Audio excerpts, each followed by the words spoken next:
Olá pessoal, tudo bem? Vamos terminar o conteúdo de teoria da ação, né? O segundo Instituto Fundamental de Processo que nós estávamos estudando, para que a gente possa prosseguir com o nosso programa do nosso curso, né? Eu vou começar aqui, talvez não haja uma sincronia perfeita entre as turmas A e B, de forma que eu vou voltar um pouquinho para falar a diferença entre legitimidade extraordinária e representação processual, para que a partir daqui a gente tenha a mesma matéria em comum para ambas as turmas, tanto para a turma A quanto para a turma B, e ninguém tenha qualquer prejuízo, né? Então, falando sobre a teoria da ação, nós falamos sobre o conceito de ação, falamos sobre o que é a legitimidade, o que é o interesse, né? E quando a gente falou sobre legitimidade, nós falamos sobre a legitimidade ordinária e a legitimidade extraordinária. Na legitimidade ordinária, nós explicamos que a legitimidade ordinária ela consiste no fato de alguém postular direito próprio em nome próprio. Enquanto na legitimidade extraordinária alguém estaria postulando direito alheio em nome próprio, certo? Muito bem. Mas qual que é a diferença então entre a legitimidade extraordinária, em que alguém postula direito alheio em nome próprio, e a representação processual? Muito bem. Na legitimidade extraordinária, olha só o que tem lá na nossa apostila. Na legitimidade extraordinária, o autor está defendendo o direito alheio em nome próprio. Um exemplo, ação de alimentos proposta pela MP em favor de uma criança.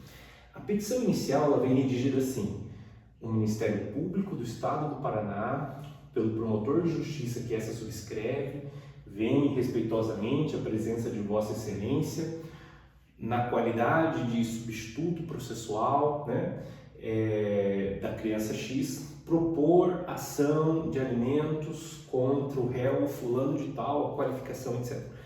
O autor é o Ministério Público. O autor não é a criança. O Ministério Público está postulando em juízo, mas direito alheio. Isso é legitimidade extraordinária.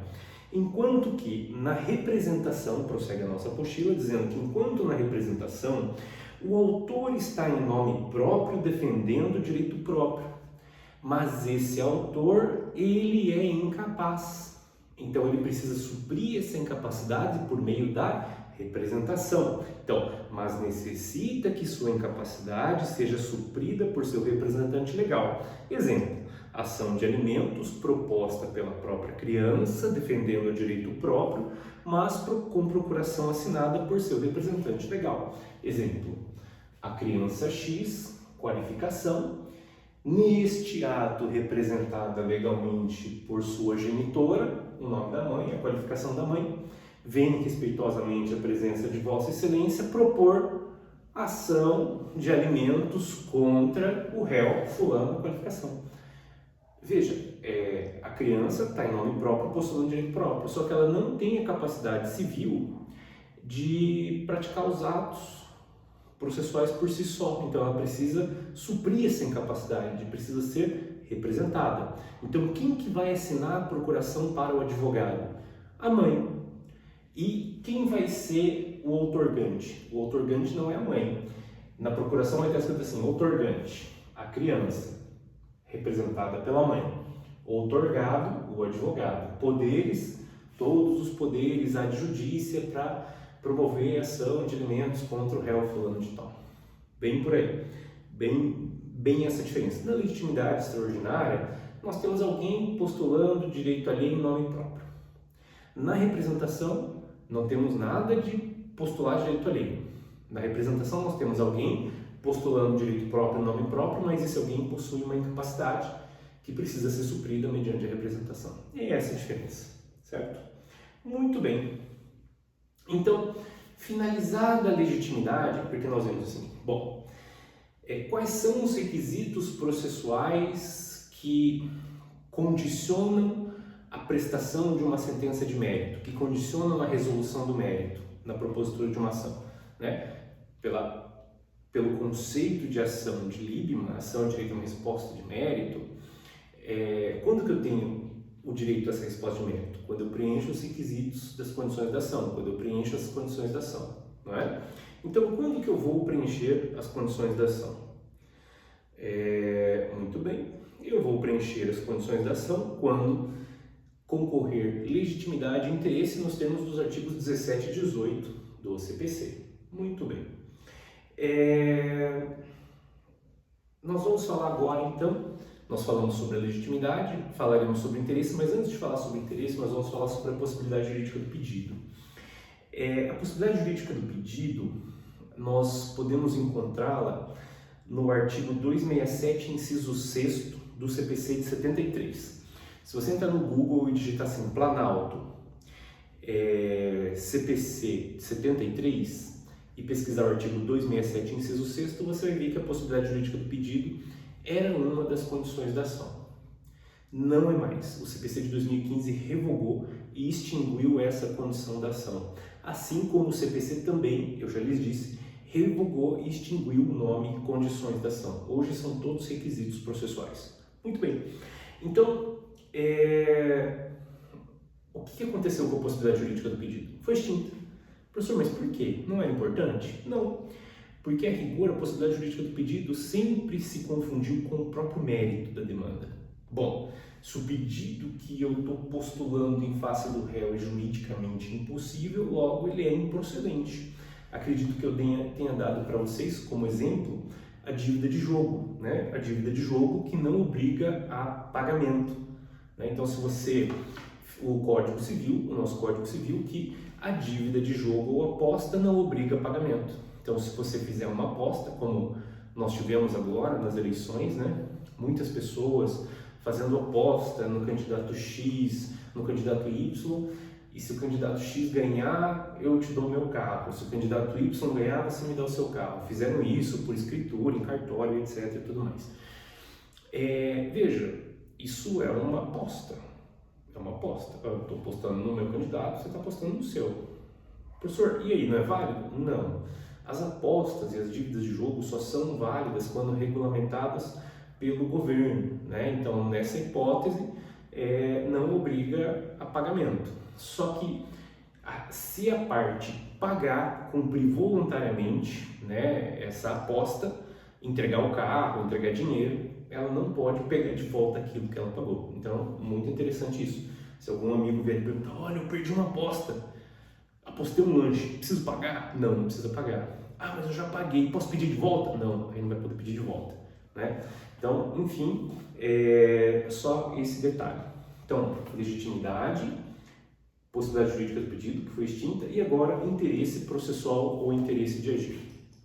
Lá do artigo 17 do CPC também. Então, qual é esse outro requisito de admissibilidade do mérito? Bom, esse requisito exige que a ação judicial seja necessária e que a ação judicial também seja útil para a parte, que a ação judicial seja útil para a parte. Então, quando que a ação vai ser necessária? Quando a parte não conseguir, pelas vias administrativas, obter o êxito que ela teria na via judicial, né? Então, por exemplo, uma ação previdenciária, uma ação de concessão de aposentadoria. Eu posso entrar com uma ação de concessão de aposentadoria sem ter feito o requerimento no INSS, no INSS? Não, em regra não. Por quê? Porque, em regra, eu preciso obter a negativa do INSS ao meu requerimento. Senão o juiz não sabe nem se nós temos ali uma hipótese de pretensão resistida, né? O juiz não sabe se o INSS vai recusar ou não. Então o juiz diz, olha, a ação em tese é desnecessária, vou extinguir. Primeiro vá até o INSS e peça a sua aposentadoria. Se o INSS negar, você vem com a ação judicial. Então o que o juiz faz? Ele diz, olha, eu não vou dizer se você tem direito ou não à concessão da aposentadoria. Eu não vou analisar o mérito. Eu vou extinguir o processo sem resolução do mérito porque você não comprovou que a ação é necessária. Mas, professor, de que forma eu comprovo que a ação é necessária? Mediante uma recusa do INSS. uma recusa expressa, formal ou implícita, tácita. Por exemplo, você fez o requerimento e o requerimento está lá parado no INSS, né, há muito tempo e o INSS não vai responder. Então, ingressa para ação judicial. Ou o próprio INSS diz, olha, não é o caso de concessão porque não preencheu o requisito A, B ou C. E o INSS recusa. Então, aí você tem uma recusa expressa ou tácita do INSS. Muito que bem, né? Então, a ação ela tem que ser necessária, ela tem que ser útil para que você possa provocar o Poder Judiciário. Professor, então eu não posso provocar o Poder Judiciário para fazer uma consulta? Não, o Poder Judiciário tem que ser provocado para resolver casos concretos, tem que ser útil, tem que ser necessária a postulação. Sem isso, a ação é extinta sem resolução do mérito, nos termos dos artigos 17 e 18, 485, inciso 6º do CPC. Muito bem. E aí, nós começamos a falar, se eu não me engano, com a turma A, perdão, sobre a teoria da asserção, né? Então vamos retomar aqui também. Professor, a legitimidade e o mérito também não podem se confundir? Por exemplo, se eu entro com uma ação de indenização, né? Eu sou o motorista de um veículo, eu peguei o veículo emprestado do meu amigo e o réu bateu nesse veículo. E eu ingresso com uma ação de indenização, sem que eu tenha reparado os danos, sem que eu tenha pago pelos danos, que eu não era obrigado a fazer isso, não fiz. Sem que eu tenha feito nada disso, eu entro com uma ação de indenização, porque eu que estava dirigindo, eu acho que eu tenho o dever de cobrar. Veja, a relação jurídica de direito material, como a gente já falou várias vezes, é estabelecida entre o causador do dano e a vítima. Causador do dano e a vítima. A vítima é quem? Quem sofreu o dano. Quem sofreu o dano? O proprietário do veículo. Se a gente estiver falando de danos materiais, exclusivamente danos materiais, o proprietário do veículo. O juiz, ele vai reconhecer que o autor não possui pertinência subjetiva com a demanda e vai extinguir o processo. Muito bem. Vai extinguir o processo sem resolução do mérito. Artigo 485, inciso 6º do CPC. Professor, mas ele não podia julgar o mérito também? Dizer assim, não, você é só motorista, você não tem direito de cobrar isso, o pedido é improcedente. Podemos dizer que existe uma certa confusão.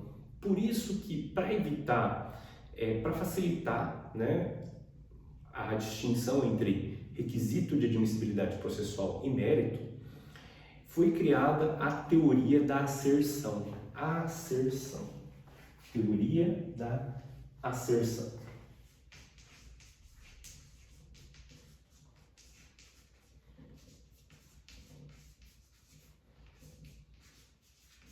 Teoria da asserção. E o que diz a teoria da asserção? Também chamada de teoria da prospecção, ou teoria da prospectazione. Teoria da prospecção ou prospectazione. A teoria da asserção diz assim, que o juiz deve imaginar, quando o juiz receber a petição inicial, ele deve fazer um juízo de prospecção, ele deve fazer um juízo de afirmatividade, de afirmação, dizendo assim, se tudo que o autor estiver dizendo aqui na petição inicial for verdade, se tudo que o autor estiver dizendo aqui na petição inicial for verdade, ele é parte legítima? O réu é parte legítima? Então, se ele concluir que sim, está preenchido o requisito da legitimidade de parte e o processo deve seguir com a instrução e sentença. Se não, o juiz deve extinguir o processo sem resolução do mérito, com base no 485, inciso 6º e 17 do CPC. Ah, entendi, professor. Mas é só quando o juiz despacha a petição inicial, logo no começo? Não. A teoria tem entendido que o momento máximo, o momento limite, né, do procedimento, da vida do processo, o momento máximo dessa vida é até um momento chamado despacho saneador. Nós não estamos aprendendo isso é só no semestre que vem. O momento máximo seria o despacho saneador. Até o despacho saneador. Até o despacho saneador, o juiz poderia ir estaria autorizado a reconhecer a ilegitimidade de parte e extinguir o processo sem resolução do mérito. A partir dali, a partir do despacho saneador, o juiz deveria, ao invés de reconhecer a ilegitimidade de parte, por aplicação da teoria da asserção, o juiz deveria julgar improcedente o pedido. O juiz deveria julgar improcedente o pedido. Professor, mas por quê? Porque, veja, se o juiz reconhecer a ilegitimidade de parte, o autor poderá propor novamente a demanda, considerando que só há coisa julgada material, característica da jurisdição, só há coisa julgada material quando o juiz aprecia o mérito. Quando o juiz não julga o mérito, não se forma coisa julgada material, nos termos do artigo 502 do CPC. Então, nesse caso onde o juiz reconhecer a ilegitimidade de parte, não haverá o julgamento do mérito e a ação poderá ser proposta novamente. Mas, como já está na sentença, depois da produção de provas, depois do despacho saneador, é muito interessante que o juiz julgue o mérito e coloque um ponto final e diga, olha, eu não vou dizer nem quem está certo ou errado nesse acidente, eu só vou dizer o seguinte, que você não tem direito de cobrar e pronto, estou julgando mérito, você não pode cobrar. Julgando mérito, né? É o que diz o artigo 488 do CPC. Desde que possível, o juiz resolverá o mérito sempre que a decisão for favorável à parte a quem aproveitaria eventual pronunciamento nos termos do artigo 485. Isso é bem interessante, né? Então, nós temos aqui a hipótese em que o juiz fixa o despacho saneador como o tempo, o momento limite para apreciar as condições da ação, a legitimidade, por exemplo. A partir desse momento, o juiz, em regra, deve, se possível, julgar o mérito. Deve, sempre que possível, julgar o mérito e fechar a porta. Tá bom? Muito bem. Fato superveniente, carência de ação. Eu acho que aqui nós não chegamos em nenhuma das turmas. Eu acho que aqui é matéria nova. Fato superveniente, carência de ação. Mas nós vamos fazer uma pausa e voltamos daqui a pouquinho.